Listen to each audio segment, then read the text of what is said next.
Sejam todos bem-vindos ao canal Doxa e Episteme. Hoje trazemos mais um episódio da série Filosofando em Casa, com o tema Quem foi Tomás de Aquino? Tomás de Aquino foi um erudito do século XIII. Desperta inicialmente certo estranhamento como objeto de aprendizado. Conta-se que este santo medieval, em momentos de grande êxtase, chegava a levitar e ter visões da Virgem Maria. Seu interesse peculiar residia em desvendar os mecanismos de comunicação e movimento dos anjos. No entanto, sua relevância perdura até hoje, pois ele nos auxilia a enfrentar uma questão que ainda nos atormenta: como conciliar religião com ciência e fé com razão? Tomás de Aquino, filósofo e santo, ao recusar-se a renunciar à fé e, ao mesmo tempo, a aderir à crença cega, concebeu uma nova compreensão sobre o papel da razão na existência humana. A contribuição monumental de Tomás de Aquino consistiu em transmitir à civilização ocidental europeia a ideia de que todos os seres humanos, não apenas os cristãos, têm acesso a grandes verdades quando fazem uso do maior dom concedido por Deus, a razão. Ele superou um impasse no pensamento cristão, que questionava como os não-cristãos poderiam alcançar sabedoria sem demonstrar interesse em Jesus ou em seu conhecimento. Tomás de Aquino universalizou a inteligência e abriu a mente cristã às ideias provenientes de toda a humanidade, de todas as eras e de todos os lugares. A sociedade moderna, ao insistir que boas ideias podem emergir de qualquer fonte, independentemente de credo ou origem, possui uma enorme dívida com ele.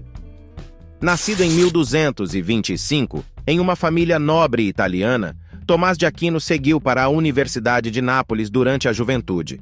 Foi lá que ele entrou em contato com uma fonte de conhecimento redescoberta naquela época: os escritores da antiguidade greco-latina, que haviam sido rejeitados por estudiosos cristãos. Além disso, sua formação acadêmica foi influenciada pelos dominicanos, uma nova ordem de monges que acreditava na necessidade de se viver no mundo exterior, em contraste com outras ordens que optavam pelo recluso ambiente monástico. Contra a vontade de sua família, Tomás de Aquino tomou a decisão de se unir à ordem dominicana. A reação questionável de sua família foi sequestrá-lo e confiná-lo em uma torre de sua propriedade. Aquino escreveu cartas desesperadas ao Papa, defendendo seu caso e implorando por sua libertação. No entanto, o Papa estava envolvido em questões políticas, e assim, Tomás de Aquino permaneceu trancado. Ele ocupava seu tempo escrevendo cartas para monges dominicanos e ministrando aulas para as irmãs. Segundo uma lenda, durante esse período, a família chegou a oferecer-lhe uma prostituta na esperança de seduzi-lo e fazê-lo desistir da ideia de se tornar um monge, mas o jovem rejeitou a mulher brandindo uma barra de ferro. Ao perceber que esses esforços não levariam a lugar algum, a família finalmente destrancou a porta e o jovem, que era considerado teimoso por eles, ingressou definitivamente na ordem dominicana.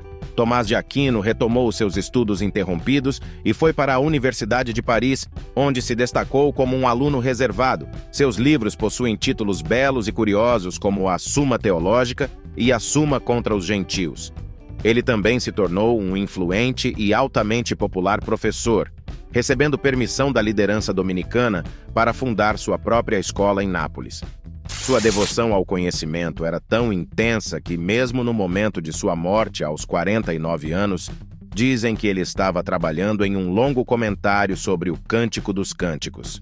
Após sua morte, ele foi canonizado pela Igreja Católica e hoje é considerado o padroeiro dos professores. Uma das principais ambições intelectuais de Tomás de Aquino era compreender como as pessoas poderiam discernir entre o certo e o errado.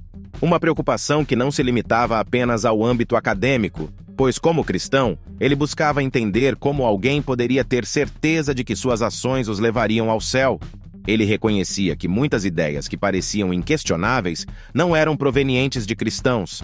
Por exemplo, ele tinha uma grande admiração por Aristóteles, um homem que estava completamente alheio às verdades do Evangelho.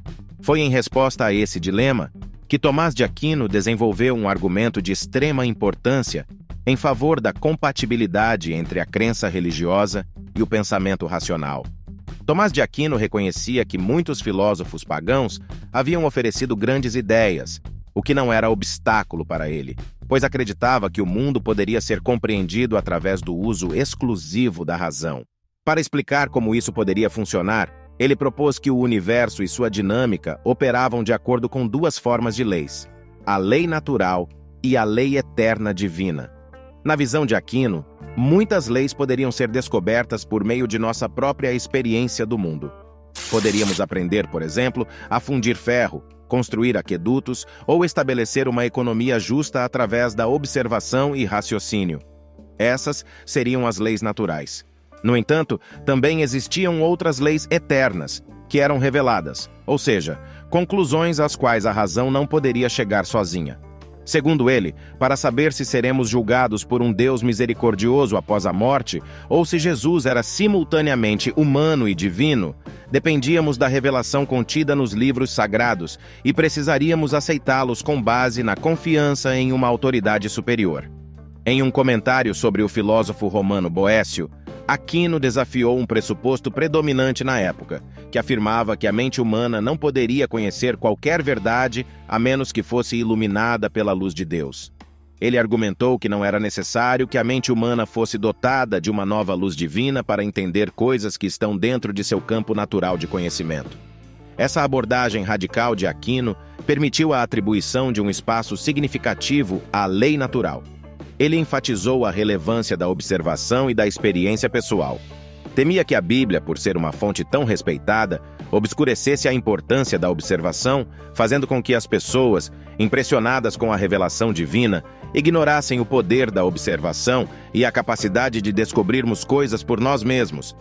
A perspectiva de Aquino era de que tanto a lei natural quanto a lei eterna revelada eram importantes, e que essas não eram mutuamente exclusivas. Os problemas surgiam quando insistíamos exclusivamente em uma delas. Qual delas precisávamos desenvolver mais dependia do viés que tínhamos no momento. Nos dias de hoje, ainda existe uma tensão entre a autoridade superior e a experiência pessoal, embora a revelação da autoridade superior não se refira necessariamente à Bíblia, mas sim à ciência estabelecida.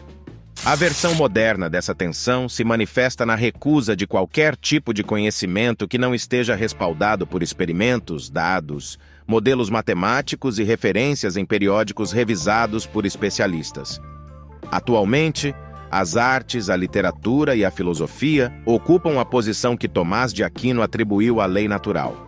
Essas disciplinas buscam compreender o mundo com base na experiência pessoal, observação e pensamento individual. Elas não carregam o selo de uma autoridade superior, ou seja, da ciência nos tempos atuais, não da Bíblia. Os contemporâneos de Tomás de Aquino tinham um bom conhecimento dos antigos gregos e romanos, mas adotavam a visão de que os pagãos simplesmente não tinham nada relevante a dizer sobre os assuntos que consideravam verdadeiramente importantes, pois eles viveram antes de Jesus. No entanto, acreditava-se que estavam equivocados em relação à questão mais crucial da vida, a crença religiosa. Esse defeito parecia tão grave que nada do que os filósofos pagãos haviam pensado poderia ser útil ou importante.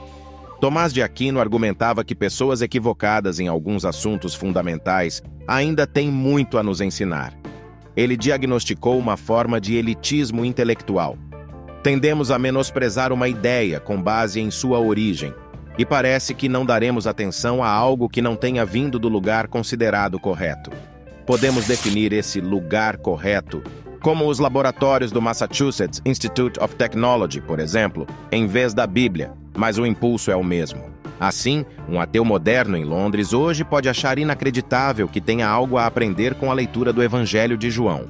Ele pensa que a Bíblia está obviamente errada em questões fundamentais, contém erros primitivos sobre a origem do mundo e está repleta de supostos milagres. Esse modo de pensar é semelhante ao dos cristãos medievais em relação aos escritores antigos pagãos.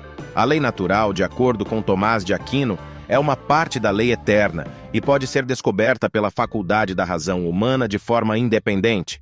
Ele ilustra isso citando a recomendação de Jesus: "Fazei aos outros o que quereis que vos façam." Embora Jesus tenha dado uma formulação memorável a essa ideia, Na verdade, ela é a base dos princípios morais na maioria das sociedades em todos os tempos. Aquino argumenta que a lei natural não requer a intervenção direta de Deus para ser conhecida pelos seres humanos. Ao aplicarmos o raciocínio cuidadoso, intuitivamente estamos seguindo as intenções divinas. Aquino reconhece que, em algumas situações, Deus age apenas pela lei divina, que está além dos limites da razão humana, mencionando as revelações proféticas e as visitas de anjos. No entanto, a maior parte do conhecimento útil pode ser encontrada dentro do âmbito da lei natural.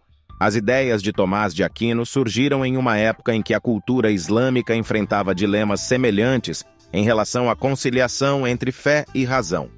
Por um longo tempo, os califados islâmicos da Espanha, Marrocos e Egito prosperaram, gerando uma grande riqueza de conhecimentos científicos e filosóficos. No entanto, devido à crescente influência de líderes religiosos rígidos, tornaram-se mais dogmáticos e opressivos na época em que Tomás de Aquino viveu. Por exemplo, reagiram com violência contra o filósofo islâmico Averroes, conhecido como Ibn Rushd em árabe.